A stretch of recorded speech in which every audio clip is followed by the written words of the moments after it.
इस वीडियो में बात करेंगे कि किसी भी सार्वजनिक ज़मीन या आपकी पर्सनल ज़मीन पर कोई कब्जा किए हुए है तो किन धाराओं के अंतर्गत कार्रवाई की जाती है, किन धाराओं में कब्जा हटवाया जाता है और क्या अधिनियम है, उनकी धाराएं क्या है, प्रोसेस क्या है, सब कुछ आपको इस वीडियो में बताएंगे। इससे पहले मैं आपसे कहूँगा कि यदि आप मुझसे फ़ोन पर संपर्क करना चाहते हैं, कोई कानूनी सलाह लेना चाहते हैं तो कालमी 4 ऐप के थ्रू मुझसे संपर्क कर सकते हैं। लिंक वीडियो की डिस्क्रिप्शन में हमने दे रखी है। आते हैं अपने टॉपिक। सबसे पहले बात करेंगे, यदि कोई सार्वजनिक स्थल पर कोई कब्जा करता है या मान लीजिए कोई सड़क पर जो आपके घर तक जाती है उस पर निर्माण कर रहा है या मान लीजिए कोई भी नाली है जो पानी का साधन है उसमें रुकावट पैदा कर रहा है, तो ऐसी व्यक्ति का कब्जा अतिक्रमण हटवाने के लिए दंड प्रक्रिया संहिता की धारा 133 के अधीन कार्रवाई कर सकते हैं।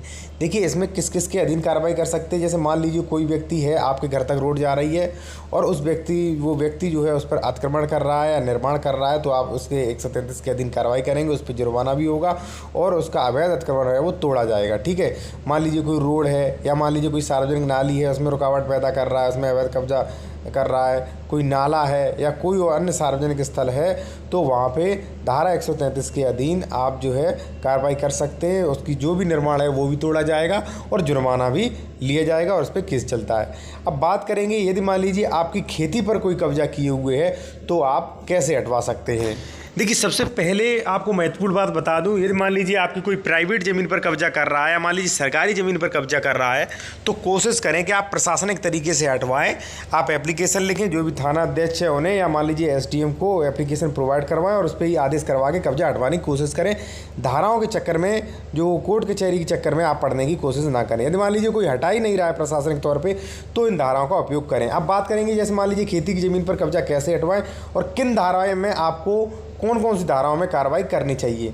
तो देखिए खेती से ज़मीन कब्जा हटवाने के लिए उत्तर प्रदेश राजस्व संहिता की धारा 24 के अधीन मेड़बंदी का दावा करना चाहिए, जिससे क्या होगा, जो भी आपकी ज़मीन है, जो भी कब्जा किए हुए है, पता लगाया जाएगा, नापतोल होगी, सीमांकन किया जाएगा कि आपकी ज़मीन किसके में निकल रही है और उसकी पक्की मेड़बंदी होगी। उस बाद में आपको ज़मीन पर कब्जा दिया जाएगा। ठीक है, तो देखिए यदि कृषि की ज़मीन है तो उस पर भी कोशिश करें। यदि मान लीजिए कोई ज़बरदस्ती कब्जा कर रहा है तो आप जो भी एसडीएम है, डीएम है, एसएसपी हैं, इन्हें प्रार्थना पत्र लिखें और कोशिश करें कि इनके ही द्वारा आदेश करवा के तत्काल कब्जा हटवाएं। यदि मान लीजिए कभी भी आपका कब्जा नहीं हट रहा है या मान लीजिए 10 साल से कब्जा है, 15 साल से, 40 साल से कब्जा है, तो आप जो सेक्शन 24 है उसके अकॉर्डिंग आप मेड़बंदी का दावा करें और आपकी पूरी ज़मीन का सीमांकन होगा, पूरी ज़मीन की आपकी नापतोल होगी बाकायदा, और नापतोल करने के बाद जो भी व्यक्ति आपकी ज़मीन पर कब्जा किए है उसे निकाल के बाहर किया जाएगा और आपको कब्जा दिलाया जाएगा।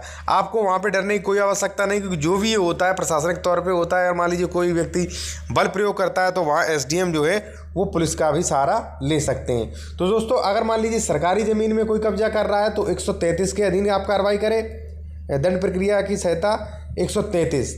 ठीक है, और यदि मान लीजिए खेती की ज़मीन पर कोई कब्जा कर रहा है तो आप उत्तर प्रदेश राजस्व संहिता की धारा 24 के अधीन आपको कार्रवाई करनी चाहिए। और कोई भी प्रश्न है तो आप कमेंट में पूछें, इंस्टाग्राम पर फॉलो कर सकते हैं और चैनल को जरूर सब्सक्राइब कर लें, जिससे आने वाले महत्वपूर्ण वीडियो के आपको नोटिफिकेशन मिल सकें।